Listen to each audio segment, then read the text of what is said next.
Hello, Burst Fantasy friend. Welcome back, BFF. Today's process video is more just hanging out and chit-chatting. These are some markers that are water safe. My hope is that I can ink this flower and paint over this and the markers won't smear. They've done well in the past, but this project is going to get especially wet.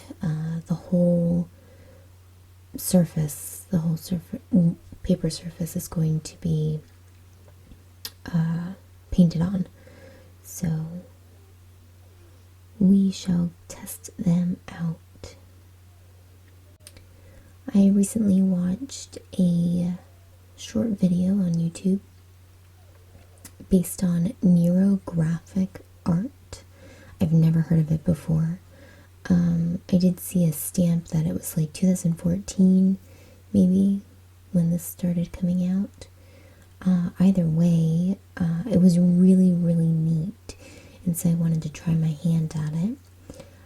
I wasn't sure exactly what I was going to do, so I kept watching some other videos. The one I saw was 8 minutes, and going through, there's actually a lot of YouTube artists who do this live.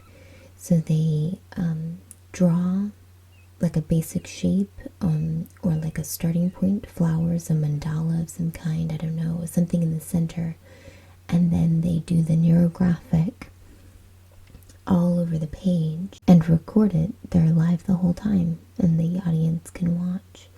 It's really neat. So with that video in mind, I decided to do a flower as my center point. This is more of a doodled flower. I'm not going to put a whole lot of detail into it. I think there's like 6 petals in total and 3 leaves. Probably gonna say the name wrong to the markers. Mangaka, maybe? An ultra fine marker with smooth flowing ink. It's typically for those who ink the manga books. They are water-based but smudge-proof with watercolors or alcohol-based markers. They are from the brand Kuretake. I believe mine were from Amazon. I have a size 01, 08, and 05. I'm working with 05 at the moment. The actual sketch didn't take terribly long, maybe like 15 minutes. Inking, I think, is probably like 10-15. Painting process went on for a while. I didn't know what it was gonna look like, so I didn't record it. I should have. It was so much fun. If you've never heard of neurographic art, I strongly suggest it. So basically, if I'm remembering it correctly, because the video I saw was 8 minutes, and this was like 2 weeks ago, you start on one end of the page and do loop-de-loops or circles or swirls or curlicues. You just go everywhere without lifting your pen from the paper. And you go all the way to another part of the page. And you just keep doing that back and forth, up and down, all over the place. And once you're finished, you go back, and where in your artwork, there's going to be little corners all throughout where the lines intersect each other. And you kind of round those corners. So when you round the corners, it ends up making like a little diamond in some places. In one video that I watched, they showed the synapses in our neurological brain, and it looked fairly similar. Like there's all of these little squigglies and lines and stuff going on, and then where the synapses meet, they have these sections. So it was interesting to see the connection there. But also with neurographic art, they suggested the lines, the loop-de-loops and the swirls and things, that those are problems. So it's an intentional art piece. You're doing all these loops and swirls and squiggles and all these things, and it's I guess a fluidity, chaoticness. I'm not really sure how to explain it. You're mapping out mentally problems or conflicts or situations that are going on. And later, when you fill in those corners, those are the solutions. So you're brainstorming, kind of. So it's a mindfulness art, and it was really neat. I had so much fun watching all of these videos and stuff that when I made my own, I did not have any conflicts or situations that I really needed to think about, but I was just fascinated on the idea of what this could represent or be, and I just had so much fun with it. The flower, I wanted the petals to be different colors. They are all a shade of purples and reds. The leaves, obviously, I kind of kept to realistic, so they were just shades of green. I mixed several shades together and added yellows and oranges to make them stand out.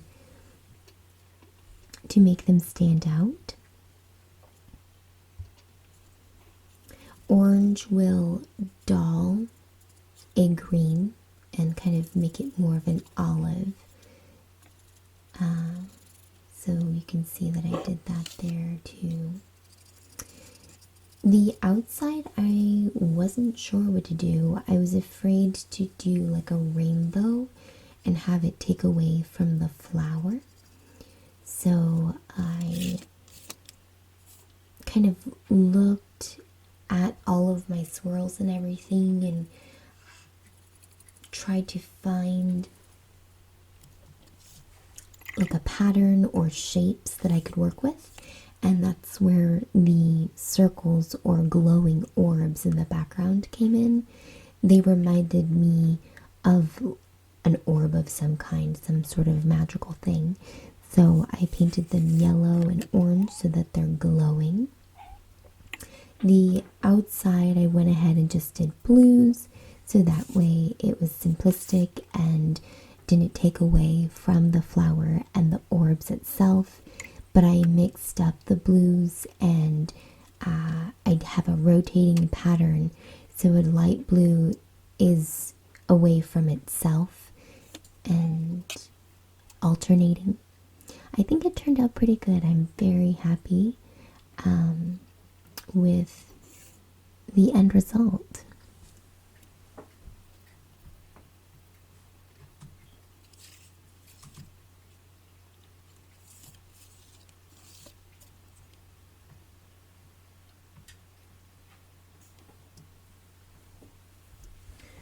I have some areas where I added water on first to the paper before adding on the blues, and that kind of kept it smooth and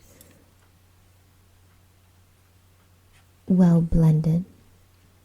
Other places I added the pigment first, so it was extremely dark and flush with the line I was following, and then got water and pulled away from it to make it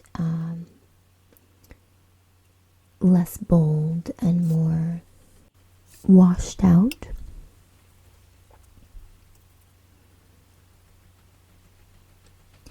Going back, I found certain lines that I picked out, and I decided to make them kind of like the corners, rounding out the corners, except with the pigment. So I added that to certain lines, again, very dark on the line itself, and then brought water out into the rest of it to blend it out. And I think it gave it a little bit more shape and brought some life to those lines. Because if you look at other neurographic art, there's a lot of them that the color is chaotic, and it's so that way each like if you're looking at it like a stained glass window, each pane is a different color, and I really didn't want that.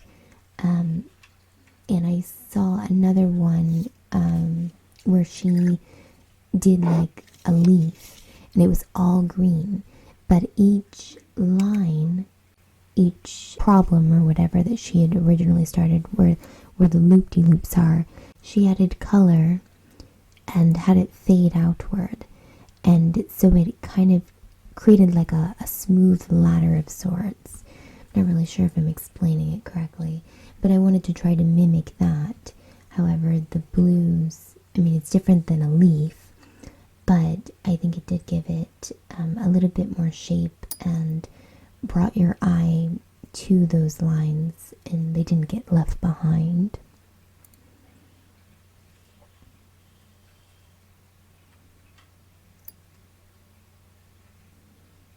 What was fun about this project too is I was able to use a bunch of my brushes. I have so many different sizes, and normally if I'm working on a commission, it's very tight and small. So I use my detail brushes for the most part, the very tiny pinpointed brush. And with this piece, I was able to use the whole range. I had my tiny like model brushes for the very small, tiny spaces that are in these loop-de-loops. And then I have my huge wash brush that I was able to use and fill up quite a bit of area with water and pigment. So it was nice. I was able to use everything. Like, played with all my toys, basically. I think this piece overall was like 5 to 6 hours. It is a very large piece compared to what I would normally work with. So, I'm pretty proud of it. It will be available on Redbubble very soon, so you can check that out. I think it'd be really pretty on a phone case, or maybe a tote bag. No, we have a tote bag. So I think my next neurographic art piece is going to be more like psychedelic in colors. I was thinking of a mushroom, but I didn't know what else to put with the mushroom. I don't know, I was just thinking about neon colors and how it might be really neat with all of these intersecting lines.